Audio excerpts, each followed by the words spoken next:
Hi there, this is the second Adulting podcast. I'm Natalia. Hi everyone, my name is Begaiym. We talk about the lives of two millennials in their 30s. Here we talk about self-love, relationship, mental health, money, and everything adult. Yeah, and today we're talking about relationships specifically. Yes, my favorite topic. Yeah, mine too. Okay, so we're having two different situations. Like you have a lot of dates. Less than I want to, but more than you do. Yeah. Yeah, I have long-term relationships. I don't really remember how to date because it was quite a long time ago, like 3 years ago. Do you think that relationship is one of the sign of being adult? Like, is it necessary for adults to have a relationship or dates or something like this? I didn't think so up until one of my last, not the boyfriend, we'll call him situationship. I never thought that relationship mattered to my adult life because I was always career-driven, money-driven. I was never thinking about relationship that much. That's why I don't think I properly started dating until very, very late in life. And I've been through a couple of serious relationships and then I've been through a series of situationships. And we're going to talk about them in details. But then I've met quite recently, I've met a guy with a lot of green flags. Mm-hmm. And turns out I'm the one with red flags. And I was the one with a lot of red flags in that particular relationship. I was jealous. I was always anxious. I was a pain in the ass. I wasn't very pleasant in that relationship. And by understanding that, I'm the red flag here, I realized that yes, at this point, I think sustaining proper adult relationship is very important to my adult life. At the same time, I don't know how to sustain the proper adult relationship because, again, red flags. Mm-hmm. What do you think? Well, I don't think that relationship is really necessary to be an adult. Like, it's a choice. You can be single and it's okay. But still, there is a kind of stereotype that if you're adult, you should have relationship or you should date people to find a relationship, like love of your life, your soulmate or something else. But no, I think it's okay also to be single. Mm-hmm. Though in long-term relationship, and it just happened.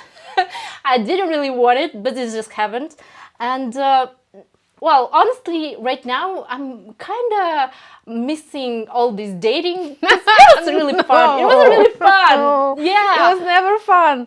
No, it's not fun. Tinder in Kyrgyzstan is one of the worst places in the world. Yes, but still, it's fun to date different people. Yes. Well, sometimes they are shit, sometimes they are cool. And I think it's really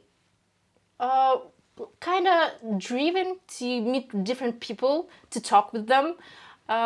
Well, maybe some of them can change your views or kind of your maybe thoughts or about yourself. For example, I had a great date with a guy from Netherlands, and he was cool. And like this, well, let's say situation should really help me with my self-estimate, and it was really fun. I really miss him. And that's why I'm still missing all these dates because it was really fun. It was fun time. Right now, it's not really fun. Okay, good thing your partner doesn't speak English. He's not going to see this podcast. But I need your opinion. I've recently started dating a bit of a younger guy, which is a pattern for me, unfortunately. But I started dating him, and I'm a very, I think, in terms of relationship, proper adult. I don't need drama. I don't need anything. I want to have a relationship like we're in a 10-year relationship. We're too old to care that much. That's what I want because I'm always tired. Because I have 2 or 3 works sometimes and I hustle. I don't have a lot of energy. So I just want to have a proper adult 70-year-old relationship. Mm-hmm. That guy, maybe because he's younger or I don't know, it's just his characteristic, but he wants drama in his life. He wants to be he wants me to be jealous of him. He Yeah, wants yeah. me to be a bit more dramatic. He wants scandals. He wants all this very, I think, well, not childish things, but it's not something I want out of a relationship. I don't know if it's because I'm older or because, okay, fine. No, because I had a relationship with a guy who was 6 years younger than me, and I had a relationship with a guy who is 12 years older than me, and it's quite the same drama queen. Like all, like it's not about the age; it's about the people. Okay, because I thought that's like me being an adult. I don't want any drama in my personal life, and he wants the drama because he's young. Well, that's what I thought. Yeah. And I don't have energy to give him drama, so I have to fake it. I don't really give a shit where he spends his evenings, but now I have to fake it that I'm jealous of him and that I have to ask him where he spends his evenings. I don't really care. But he wants the drama and I quite like him, so Well, then I play with it. why are you still with him? Well, because he's a fun guy and I like him. Well, except for drama thing. But drama thing is a very small part of his personality. I like everything else. I'm okay with drama. Like, if he wants drama, I can give him a bit of drama. I cannot sustain it for long because it's so tiring to be dramatic all the time. It's kind of tiring for me. So, but I like everything else about him, but the drama. Well, for me, drama is kind of red flag because I don't really like guys with all these drama queen vibes because it's really exhausting to maintain them because they want it's not like that they want me to be dramatic, but they are dramatic as well, and it's not really fun. It's kind of a bit toxic, no? Maybe, but he's fun in bed. So. Okay. Maybe that's worth it. Let's skip this conversation.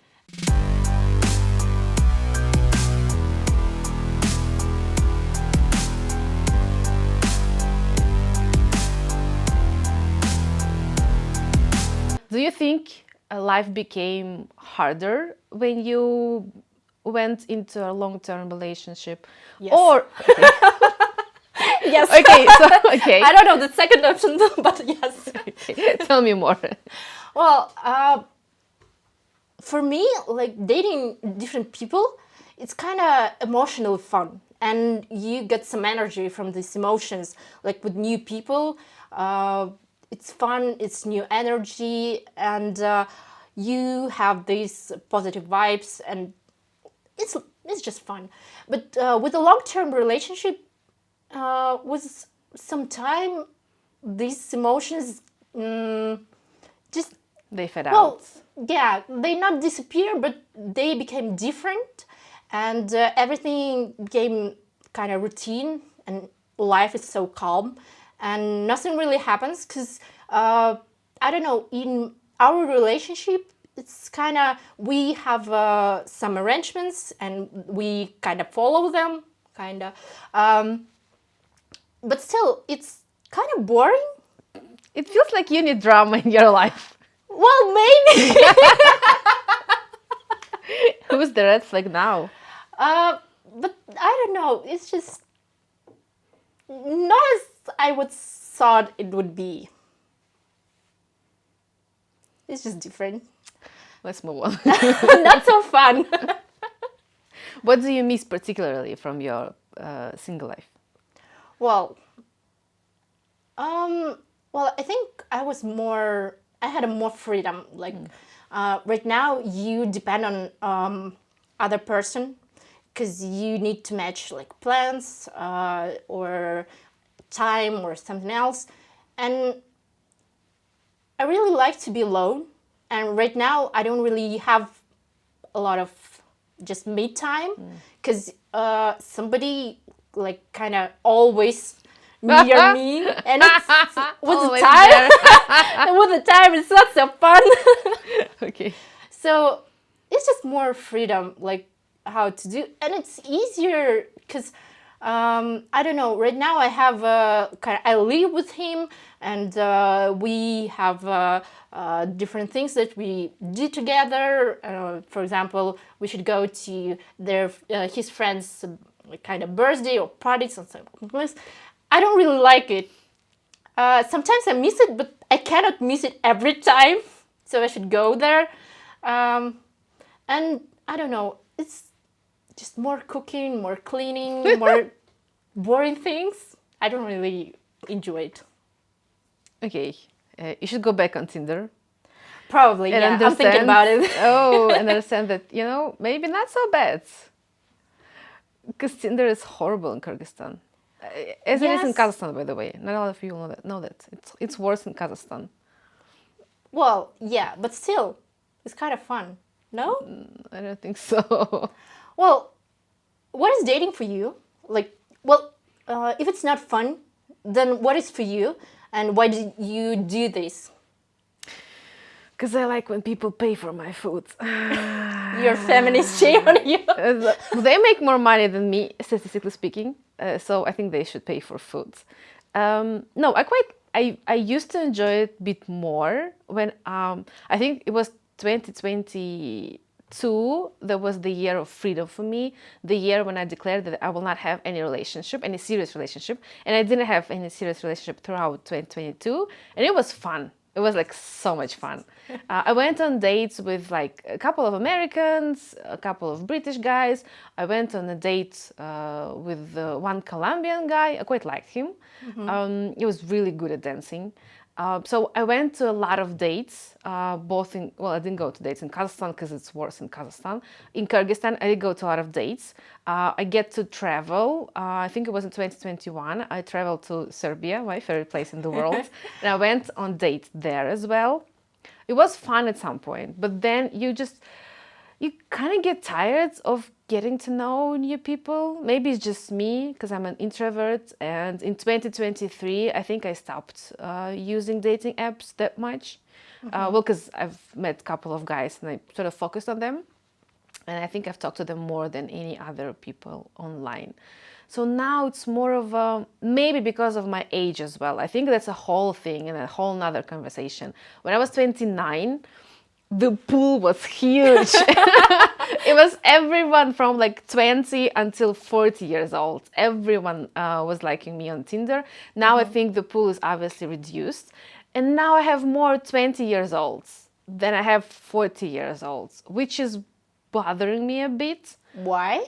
Well, because I kind of want to date older guys. Why? I don't know. Maybe in my mind they are proper adults. Daddy issues? Maybe I have daddy issues. Let's keep this conversation.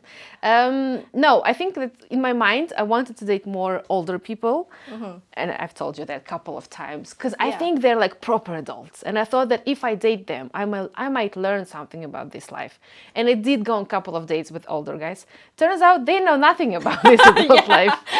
Now one experience brought me any adult tips and tricks on how to be an adult. And some of them had families. I mean, some of them were divorced and they had children about my age. But they were not proper adults. I don't think they figured out this life.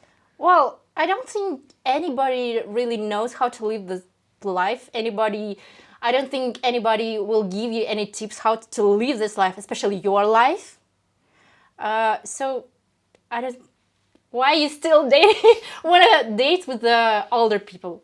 I don't know. I think very stereotypically, I thought that I have to go to on a date with someone who's older than me. In my 35 now age, I have a huge pool of younger guys that want to date me, which is odd to me because they're like 25. I don't know how to talk to a 25-year-old. Well, being in 30s, it's like, I think better to date with the 20 years old guys whether it's 40 years ago, because sex with the 20 years old guys is better. Let's move on. Okay. No, I don't particularly enjoy single life now, and I'm kind of tired of it.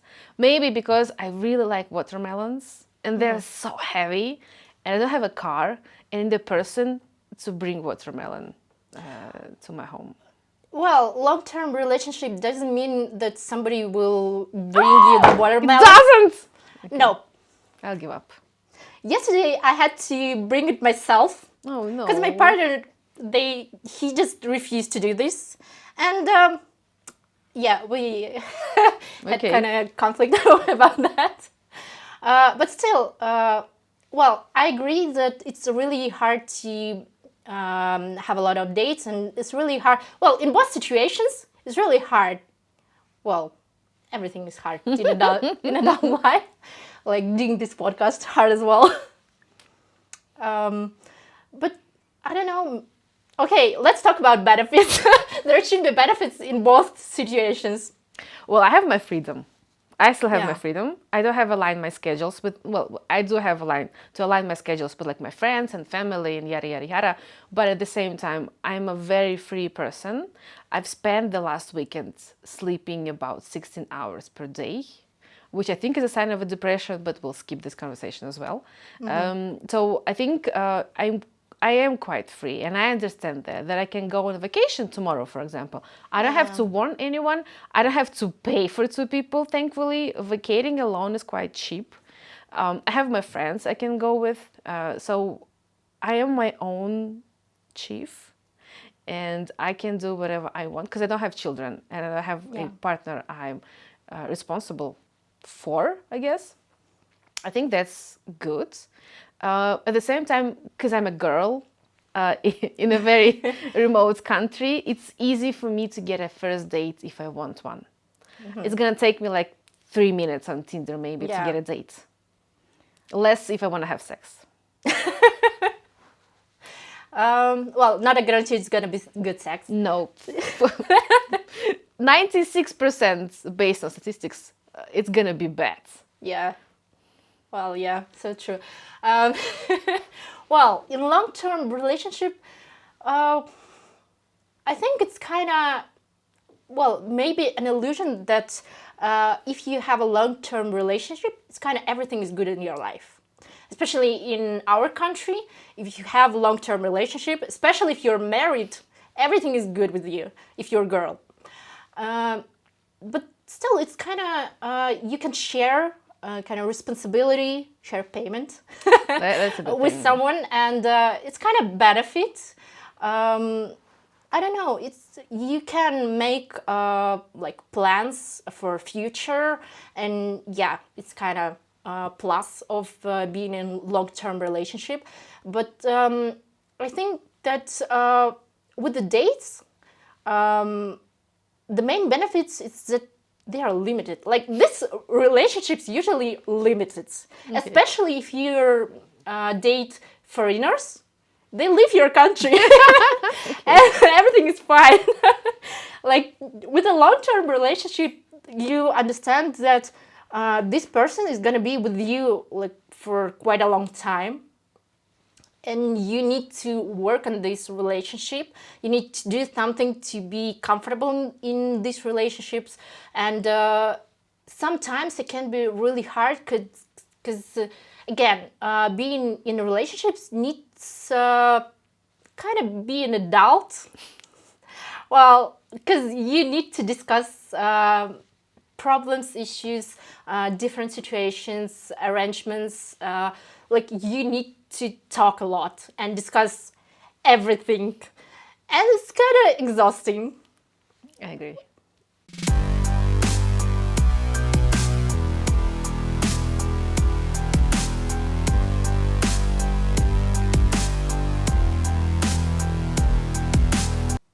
Do you communicate a lot?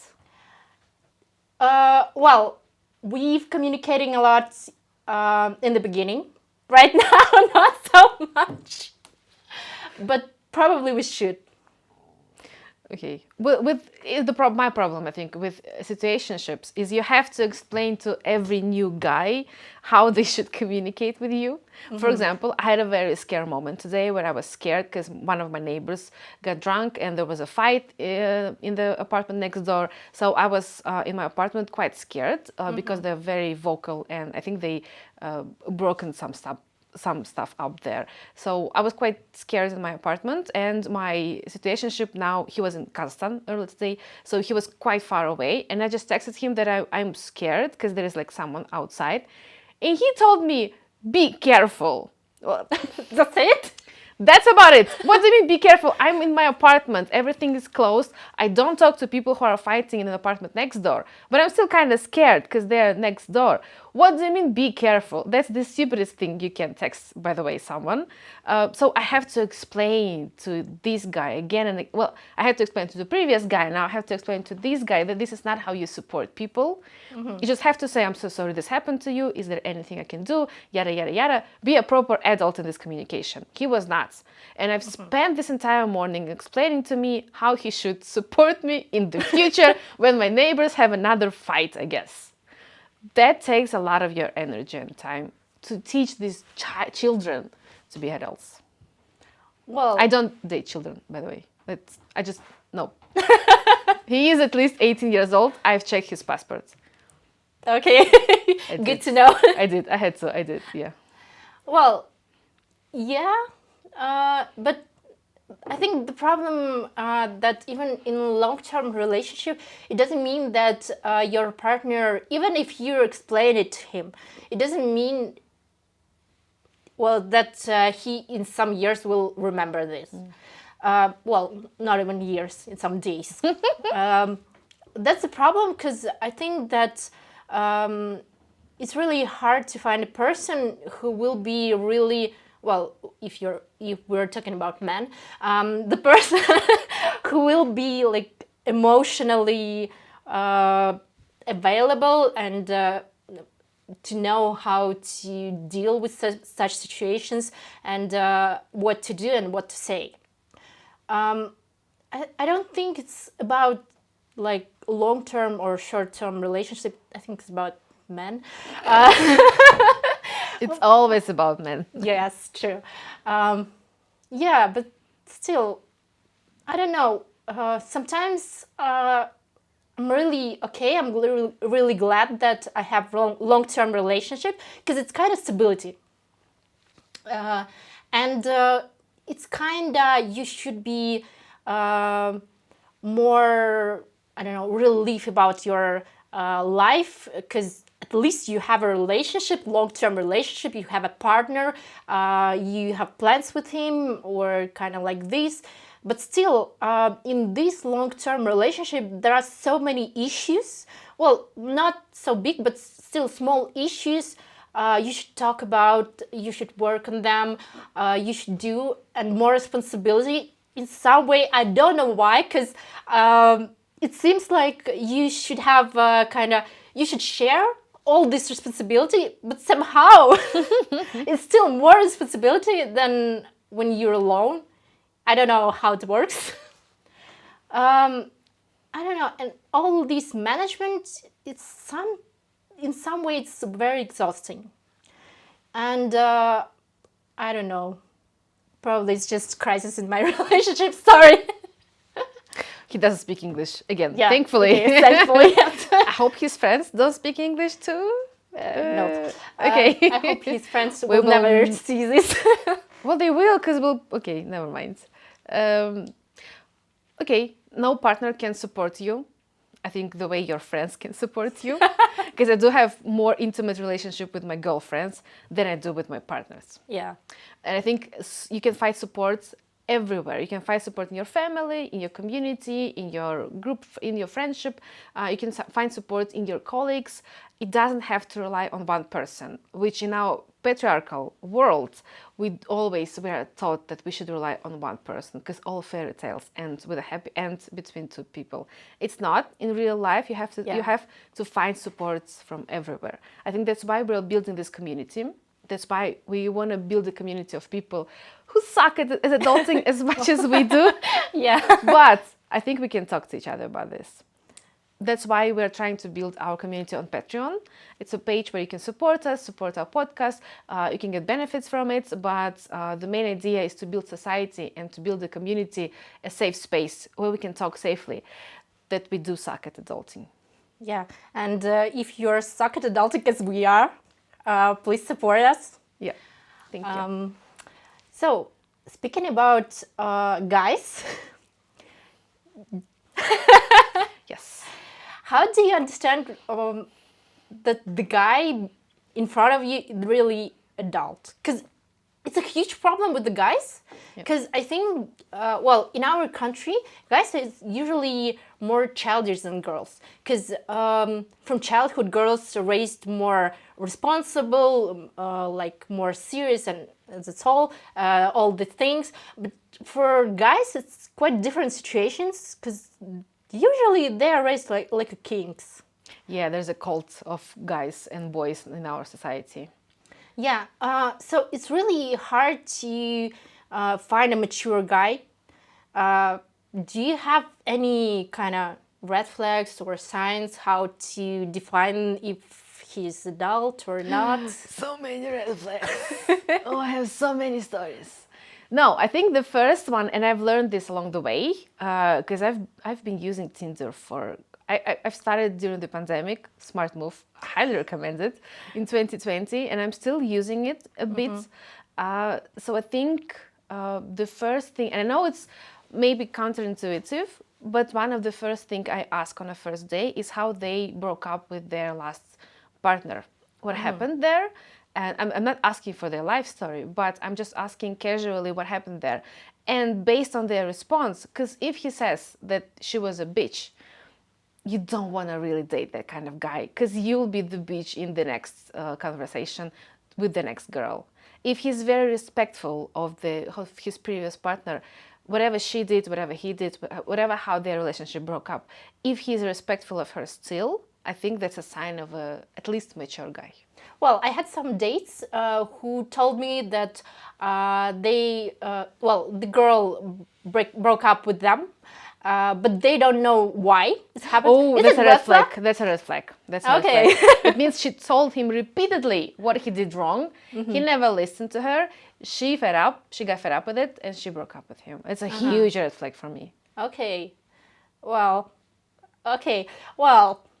I'm gonna ask. Well, what if the guy tell that he never had long-term relationships? That's a good point, especially if he's in his 30s. I think that's 50-50. For me, it's a bit of a red flag. At least it's not a red flag if they're like career driven, which is a similar situation to mine. I had my longest term relationship when I was 24. We broke up when I think I was 25 or 26. 26, I think, more. After that, I was very focused on career because I was heartbroken. So I was focused on career. So up until like 30, I didn't have proper relationship because I was still heartbroken, and career was my choice to survive and persevere. If this guy never had any relationship long term and he's not a millionaire, I think that's sort of a red flag. Okay. That's my current partner. I know he didn't have proper relationship before you, and now he's in his 30s. Let's move on. Is he not a millionaire? No, unfortunately. Okay, I don't know. I really don't. I know there are some guys, and most of the guys I've dated, they make less money than I do. And that's a sore topic for us. That's not something we talk about a lot until the relationship gets a bit more serious. But based on their reaction to me making more money, I can also say if they have red flags. Because if they're insecure, that's not something I want to sustain in my life. Well, I have the same situation because I make more money than him. It's a bit hard situation, I think, for me mostly than for him, because he's okay with that. Okay. But still, for me, it's kind of hard situation because I think that financial situation in a relationship should be kind of fair. It's not like 50-50, but maybe percentage of income. But it doesn't work for him. And I have some issues with it because I don't think it's fair, and I cannot really do something about this because we talk about this a lot, and still it's a very, hard situation, hard discussion for us. We're gonna talk about this in the next episode. Well, money is the number one reason for divorce, and money conversation is the number one reason of divorce. So I think no one knows how to talk about money. Yeah, true. I don't know. I just try to skip the conversation usually, but the problem is if we go to my place, they realize that maybe I live in a better part of our city than they do, and then they ask questions how much I pay for rent, and usually that's where the date ends for most of them. Well, I cannot skip this conversation because it's a long-term relationship. Yeah. You need to talk about this. Well, I'm glad we share the rent, like 50-50. But still, I'm not okay with other spends, and I don't know really how to deal with it. Have you went to therapy and asked how you're gonna talk to your partner about this? Because at some point you'll No. have to. Okay. No. Maybe Do I you should. want to? Okay. Maybe I should. Because at some point I realized that you have to talk about money, right? Yeah. Well, we tried sometimes, but every time it's really hard. It's not really productive conversation. When was the first time in your relationship money came up? Well, we'll be talking about money since our first dates, I think. And back then it was okay, because we haven't lived together, and it's fine. Like when you go to dates, and well, in some for some days you can pay, or some days he can pay, and it's okay. It works. But when you live together and you have a common budget, it's a bit different. More spends, more responsibility. We have a cat. I have a cat. You have a child, your cat.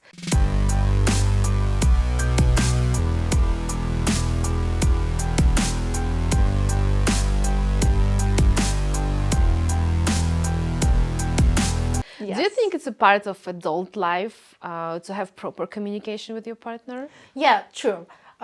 It is, but again, nobody really teach you how to do this. Nobody really knows how to do this, and again, all people are different, and with different people, you need to talk maybe differently. Well, maybe in ideal life, where all are adults and all know how to talk about all this issue, from money to sex or anything else. But no, it's not like this. And it's sad. Because, I don't know, the problem that even if you know how to talk about these things, it doesn't mean that the other people knows. And it's it's about two people, not just about you.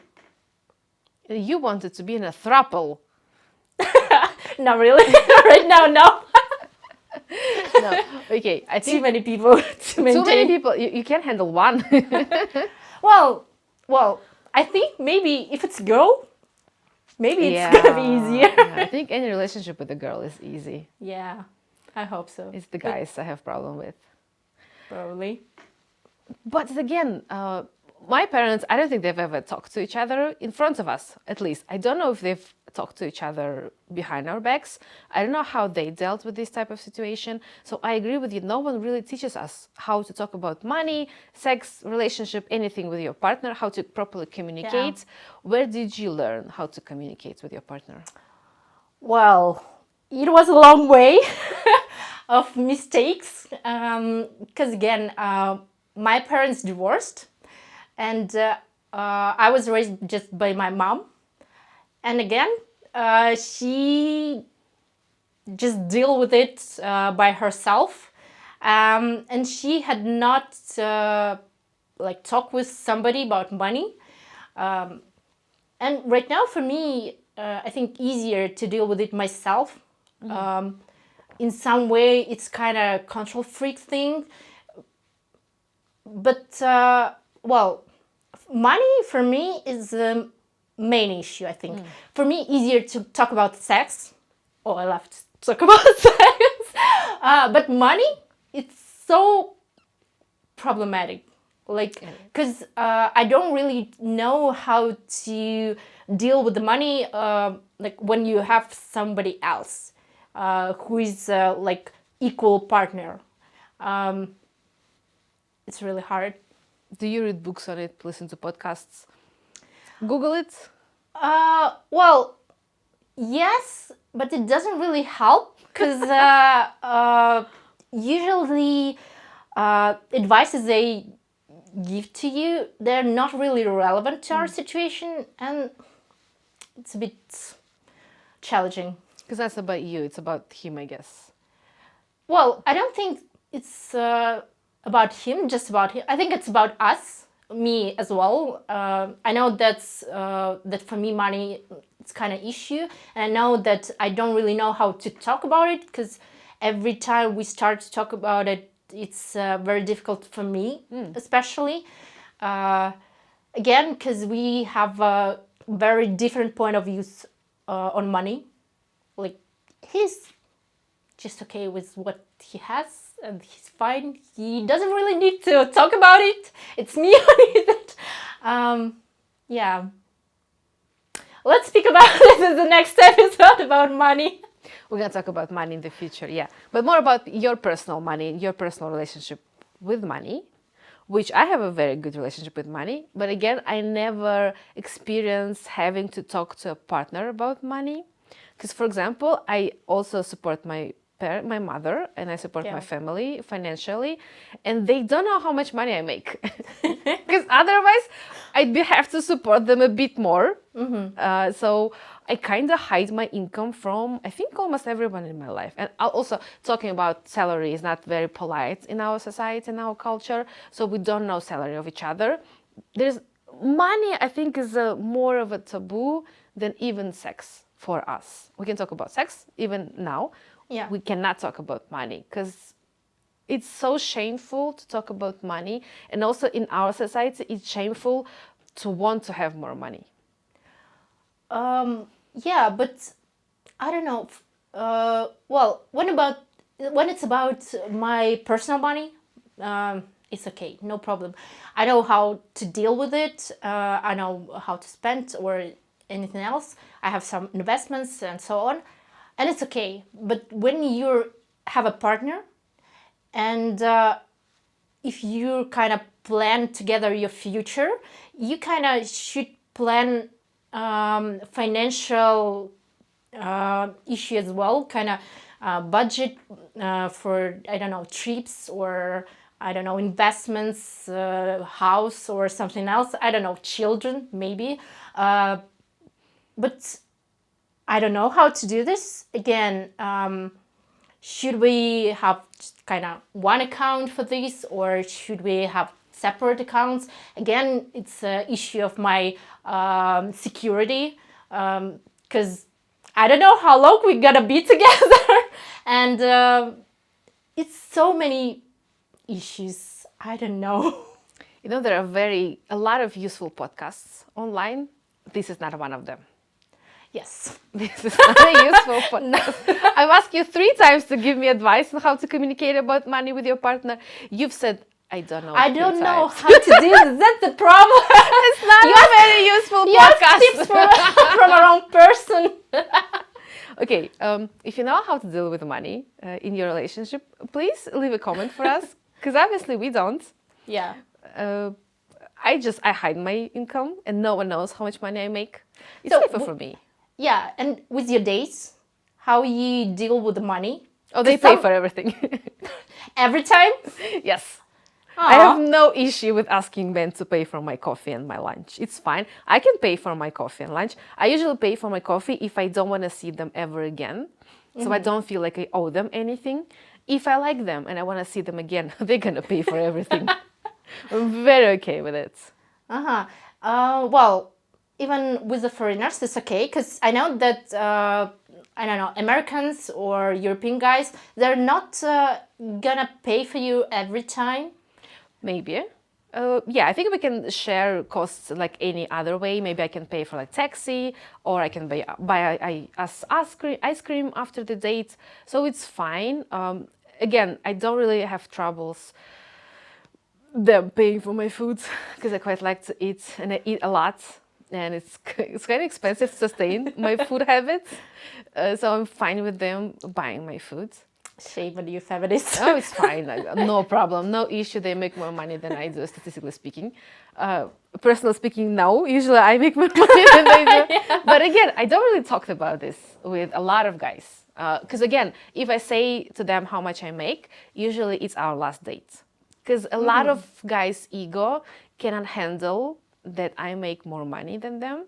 Except for one guy. One guy said that he wants to be a house husband. And me to support the whole family, which I was okay with, by the way. That sounds like a very fun idea. But he was an asshole, so yeah, that ended. But I do quite like that idea, because I don't cook, I don't clean. I prefer to have a house husband. Yeah, I want to have children, so someone has to stay with them at home and raise them. That's not going to be me. Don't you think that it's more responsibility? Sure, but I'm a great manager. I delegate stuff. Okay. I am a manager. Okay, I see. I see your point. I've read a lot of management books to be able to delegate stuff to my partner. It's working out quite well. Oh, well, good idea. I like it. If we don't talk about money. Okay, let's drop the money issue, because I think it's not going to be the episode about the money. We are talking about relationship more. So let's talk about something positive. Not complaining. Okay, let's be racist here. What nationality is the best for first dates in your opinion? Well, speaking from my experience, Dutch people, highly recommend. Oh, I never went to a date with a Dutch guy. Highly recommend. Natalia was supposed to set up that date and she didn't. I'll never forgive you for that. I think my best guy was Colombian. Again, great dancer. But then he kind of ghosted me. So maybe not the best in terms of like second date or a third date. But in terms of first date, the best, I think one of the best dates I've ever had was with the Colombian guy. Well, okay.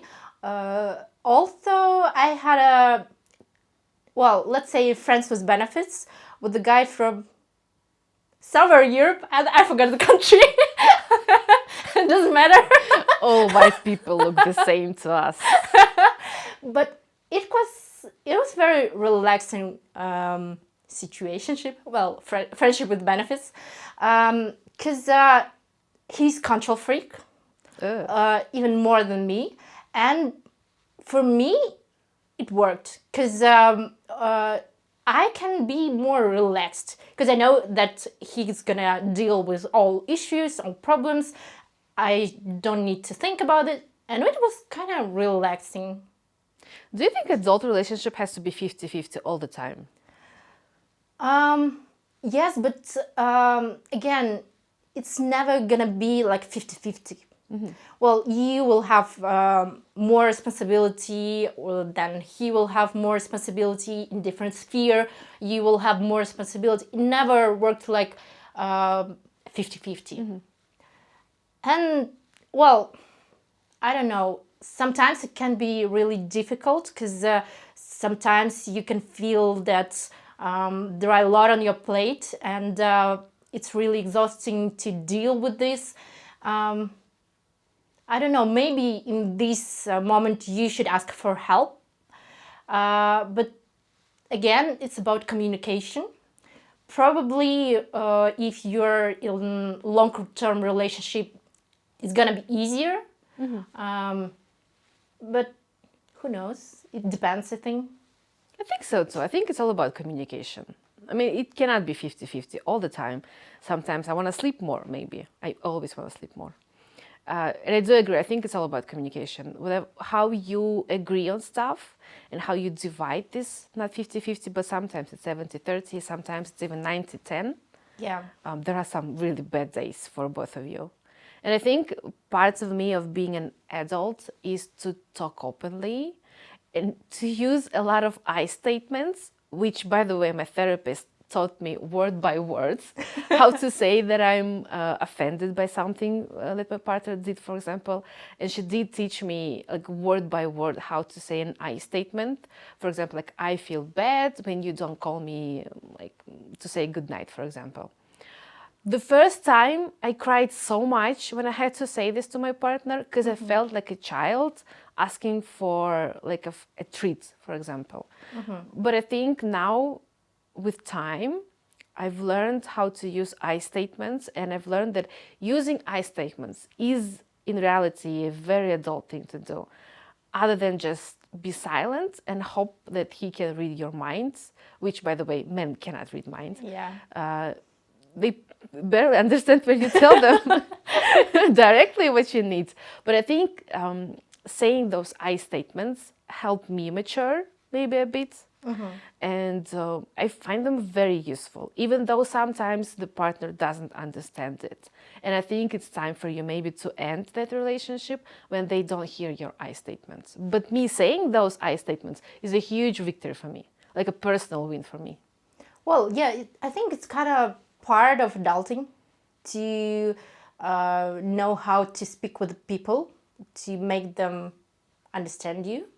Well, it's not going to work with everybody, but still, I don't know why it's so hard to talk, because nobody really teach you how to do this. Nobody, well, except psychologists. When you're in therapy, yeah.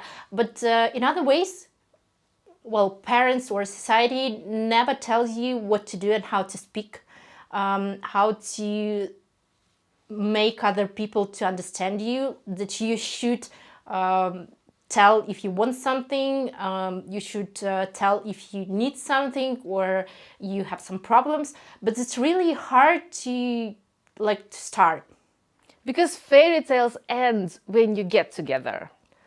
Fairy tale ends. That's it. That's the happy end. You get together. We're not really interested in what happens next. Unfortunately. Unfortunately, yeah. Okay, on that positive note, I think we can finish. Again, zero useful information. That's us. Yeah. Thank you for watching us. If you like us, please subscribe on YouTube and to our TikTok channel. We also have a Patreon. Please support us if you want to. And bye. Bye. See you in 2 weeks.